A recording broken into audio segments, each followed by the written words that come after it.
اگر آپ بول رہے ہیں نا آپ ذرا سائڈ پہ ہو جائیں. ہاں اچھا. السلام علیکم. آج ہماری پھر حاضری تھی یہاں پہ. دو تین چار کیسز میں تھی.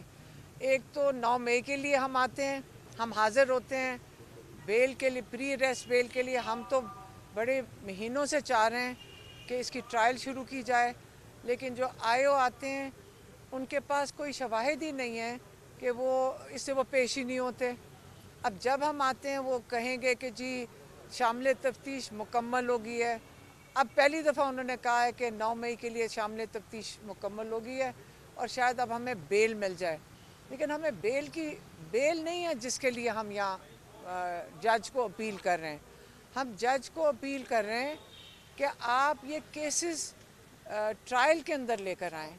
جب ٹرائل شروع ہوگا تو پھر یہ جو پروسیکیوشن ہے ان کو سارے ایویڈنس پیش کرنا پڑے گا کہ 9 مئی میں جو آپ 1.5 سال سے کئی ہزار گھنٹے لوگوں کے ضائع کروا رہے ہیں.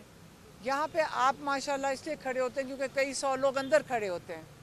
ہر مہینے 2 دفعہ لوگوں کی زندگیاں جو ضائع کروا رہے ہیں.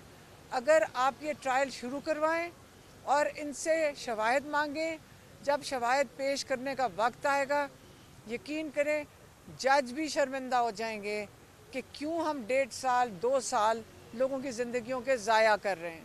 ٹھیک ہے. باقی اب رہ گیا 5 کون سا تھا 5 اکتوبر تھا. اب 5 اکتوبر کو لاہور کے اندر ابھی نہ یہاں احتجاج ہوا, یہاں تو کنٹینر سٹی بنی ہوئی تھی, اور 4 اکتوبر کو ہمیں اریسٹ کر لیا گیا تھا اسلام آباد میں, اور 5 اکتوبر میں اب ہم یہاں پہ ہمارے اوپر کیس ہے. اور میں نے تو آج لائرز کو کہا کہ دیکھیں اگر یہی ہمارے انصاف کا نظام ہے کہ آپ اپنے انصاف کا نظام کا بھی مذاق اڑاتے ہیں. آپ کہتے ہیں کہ جی 5 اکتوبر کو وہ جج پوچھ رہا تھا کہ آپ نے ان کا کیا قصور ہے, آپ نے 5 اکتوبر کو کس چیز میں اریسٹ کیا ہے. تو وہ جو انویسٹیگیشن آفیسر تھا اس نے کوئی دفعات بتا دی, کون سی تھی 109, اس نے کہا جی 109 ہے, لیکن اس کو یہ نہیں پتا تھا کہ ہمیں ایلیگیشن کیا لگائی ہے کہ اگر 4 کو ہم جیل میں تھے تو 5 تاریخ کو اس بیچارے کو خود نہیں پتا تھا کہ اس نے ہمیں کیوں اریسٹ کیا ہے. اور وہ کہہ رہا تھا کہ اب میں ان کی تفتیش کروں گا.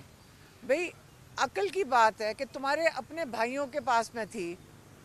میں اور ڈاکٹر عظمیٰ ہم اسلام آباد میں حراست میں تھے. اب یہ ہمیں کہہ رہا ہے کہ میں ان کی تفتیش کروں گا, تو مجھے اگر میں کہوں گی میں حراست میں وہ میری بات مانے گا, کیا پتہ وہ میری بات نہ مانے. تو یہ جو انصاف کے نظام کا تماشا ہے یہ ہم سارے دیکھ رہے ہیں. اور آج ہمیں میرے خیال میں نظام کو بھی شرم آ رہی ہوگی کہ آج کل کیمروں کے سامنے نظام کا سسٹم کھل رہا ہے. تو یہ اچھا ہے کہ ہم لوگوں کے ذریعے سارے پاکستان میں جس قسم کی یہاں تفتیش ہوتی ہے, جس قسم کا نظام ہے, ہمیں یہ تو سمجھ آ گئی کہ اس کی بہت بڑی ایک کہتے ہیں نا کہ بہت زیادہ تبدیلی کی ضرورت ہے اس نظام کو. ہم سارے اس پہ اب اتفاق کریں گے اور سارے اس کے اوپر کہتے ہیں نا کہ ووٹ لینا نا کسی نے تو یہ کہے کہ ہم اپنے انصاف کا نظام کو ٹھیک کریں گے. باقی یہی ہمارے کیسز کے بارے میں تھا اور یہ میں نے آپ کو بتا دیا ہے آج کی کارروائی کا. میڈم یہ بتائیے گا سول نافرمانی تحریک جو ہے وہ خان صاحب نے اعلان کیا ہے. پہلے برسٹر گوہر صاحب کہہ چکے ہیں کہ ہمارے مذاکرات ہو چکے تھے, حکومت نے کہا تھا کہ 2 سے 3 ہفتوں میں عمران خان کو چھوڑ دیں گے, مگر پی ٹی آئی فوری جو ہے وہ خان کی رہائی چاہ رہی تھی. تو اب میرے خیال میں جو بیرسٹر گوہر نے سمجھایا بھی ہوگا کہ جب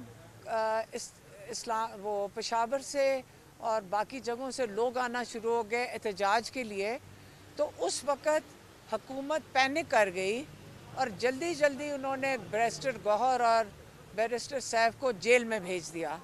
وہ 1 دن پہلے بھی کر سکتے تھے, یہ ان کی کارروائی سسٹم ان کا یہی ہوتا ہے.